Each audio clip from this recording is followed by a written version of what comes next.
Baik, selamat siang. Perkenalkan nama saya Riris Tumerang dengan NIM D1C1222030.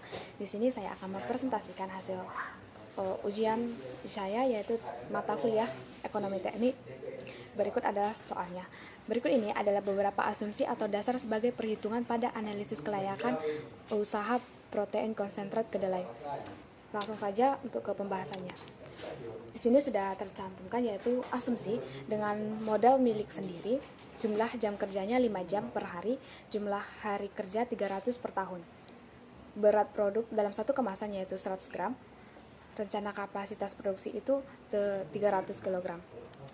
Dan di kapasitas produksi pada tahun pertama dapat menghasilkan 120, di mana di keterangan soal memiliki kapasitas produk protein konsentrat kedelai tahun pertama itu sebesar 40%. Nah, sehingga di dalam 40% ini di tahun pertama bisa dikalikan dengan 40 per 100 dikali dengan 300, yaitu kapasitasnya yang pertama itu, maka menghasilkan 120. Begitu juga dengan kapasitas ke tahun kedua, tahun ketiga. Cara pengaliannya yaitu yang di tahun kedua itu menggunakan 80%, yang ketiga itu 100%, dan di tahun keempat dan limanya yaitu menggunakan yang 100% dan seterusnya.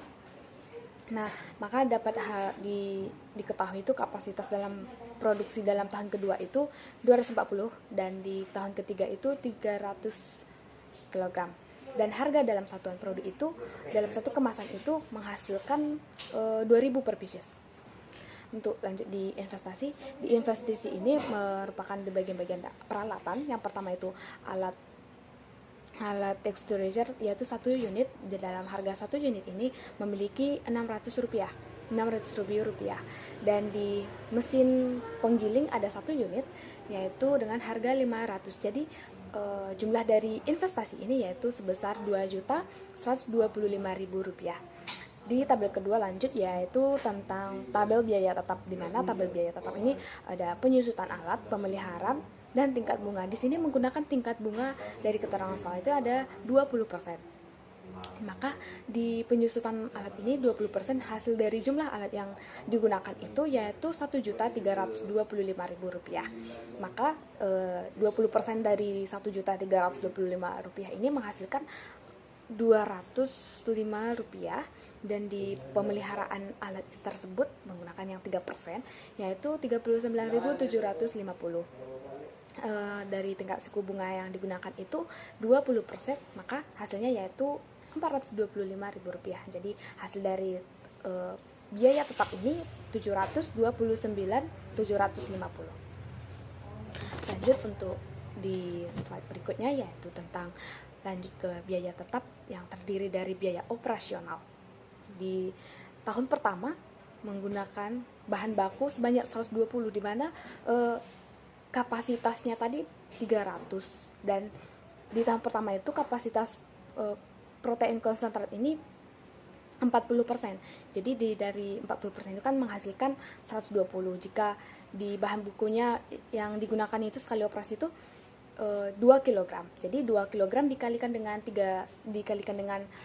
120 dapat menghasilkan 120 kg dalam bahan bakunya dalam 1 tahun. Jadi dijumlahkan semuanya dari biaya tidak tetap ini menghasilkan 1.777.680. Biaya tidak tetapnya di tahun pertama dan tahun kedua, tahun ketiga itu berbeda karena menggunakan kapasitas produksi yang berbeda, di mana kapasitas produksi yang pertama itu 40%, dan kedua itu 80%, yang ketiga itu 100%. Nah, di dalam tahun kedua itu menghasilkan 1.418.160.000, dan di tahun ketiga itu menghasilkan 1.538.400, dan di tahun keempat sama dengan tahun ketiga, dan tahun kelima sama dengan keempat karena menggunakan dengan yang kapasitas produksinya itu 100%. Baik, selanjutnya yaitu produk yang dihasilkan dalam per tahun itu. Di dalam tahun pertama menghasilkan produk 1.200, di mana kapasitasnya tadi kan 120 kg, tapi dalam satu kemasan itu memiliki 100 gram dalam satu kemasan. Jadi dapat dihasilkan dalam 1 tahun itu memproduksi konsentrat protein tadi yaitu 1.200 pieces, dan di tahun kedua itu 2.400 pieces, dan di tahun ketiga itu 3.000 pieces, dan lanjut ke 4 dan tahun berikutnya itu menghasilkan 3.000 pieces. Di uraian berikutnya yaitu tabel penerimaan. Di penerimaan tahun pertama menghasilkan jumlah dengan harga Rp2.400.000, di tahun kedua Rp4.800.000, di tahun ketiga Rp6.000.000, dan di tahun keempat dan lima itu menghasilkan Rp6.000.000, dan total semuanya itu menghasilkan Rp25.200.000. Dan lanjut di aliran kas ataupun cash flow. Di cash flow ini ada penerimaan yang tahap pertama itu Rp2.400.000. Untuk menghasilkan keuntungannya ini, maka harus dihitung dengan pengeluaran dan penerimaan, di mana pengeluaran ini menggunakan investasi, ada investasi, dan di biaya ini ada biaya tidak tetap dan biaya tetap, di mana jumlah dari investasi ini ditambahkan dengan biaya tidak tetap, dan biaya tetap dapat menghasilkan Rp4.032.430. Maka keuntungan di tahun pertama mendapat minus, yaitu minus Rp1.632.430. Nah, di tahun kedua investasi tidak dihitung lagi karena di tahun pertama itu sudah dihitungkan dengan keuntungannya, maka menghasilkan minus. Maka yang hanya dihitung itu biaya, yaitu biaya tidak tetap dengan biaya tetap. Maka di tahun pertama itu, di tahun kedua itu tidak mendapat minus lagi, sudah mendapatkan keuntungan sebesar Rp2.552.090. Maka di tahun ketiga menghasilkan keuntungan dengan Rp3.731.850. Di tahun keempat dan lima sama, yaitu Rp3.731.850.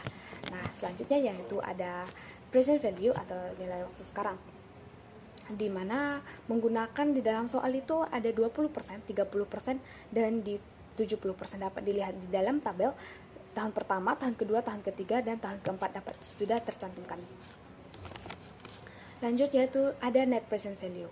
Di net present value ini yang dihitung itu dari yang ditambahkan dengan dari present value yang tadi ditambahkan, yaitu di NPV. Di tahun pertama NPV itu dihasilkan dari nilai minus ditambahkan dengan hasil keuntungan tadi di persennya, yaitu jika di 0% itu dapat menghasilkan Rp8.483.360. Di 20% itu menghasilkan Rp7.228.444. Dan begitu juga di 70%, langsung 70%, yaitu Rp2.425.325. Maka dapat ditentukan dengan nilai IRR. Di IRR ini rumus yang digunakan yaitu I1 ditambah NPV1 per NPV1 dikurang NPV2 dikali dengan I2 dikurang I1. Nah, dapat dihasilkan yaitu menggunakan 20% dan 40%, dapat menghasilkan 47,6. IRR ini bisa dikatakan tidak layak karena IRR-nya lebih tinggi. Seharusnya itu IRR yang kita gunakan harus lebih kecil. Baik, di selanjutnya yaitu nisbah menggunakan rumus B per C, di mana B per C itu penerimaan dibagi dengan pengeluaran.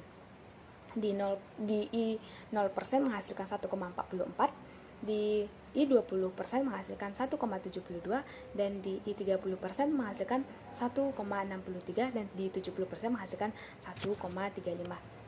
Selanjutnya yaitu BEP atau break even point. Di BEP yang pertama itu BEP penerimaan, di mana menggunakan rumus BEP sama dengan biaya tetap 1 dikurang dengan tidak tetap per biaya penerimaan, maka dapat menghasilkan BEP penerimaan itu sebesar 981.374. Dan di BEP harga yaitu biaya total dibagi dengan produksi, maka dapat menghasilkan 756,05. Di BEP produksi, BEP menggunakan BEP penerimaan per harga menghasilkan 490,687. Dan selanjutnya itu ada analisis sensitivitas. Di analisis sensitivitas ini ada penerimaan, di mana di penerimaan memiliki toleransi 16,35%. Dan di BEP dan di analisis sensitivitas di produksi menggunakan rumus toleransi produksi minimum per produksi direncanakan dikali dengan 100%, maka dapat menghasilkan analisis sensitifnya dari produksi tersebut 0,546%. Dan di harga menggunakan rumus toleransi sama dengan harga minimum per harga direncanakan dikali 100%, maka dapat dihasilkan 37.800%. Baik, sekian dari hasil presentasi saya. Saya mohon maaf jika ada penyampaian yang kurang tepat. Terima kasih, Bu.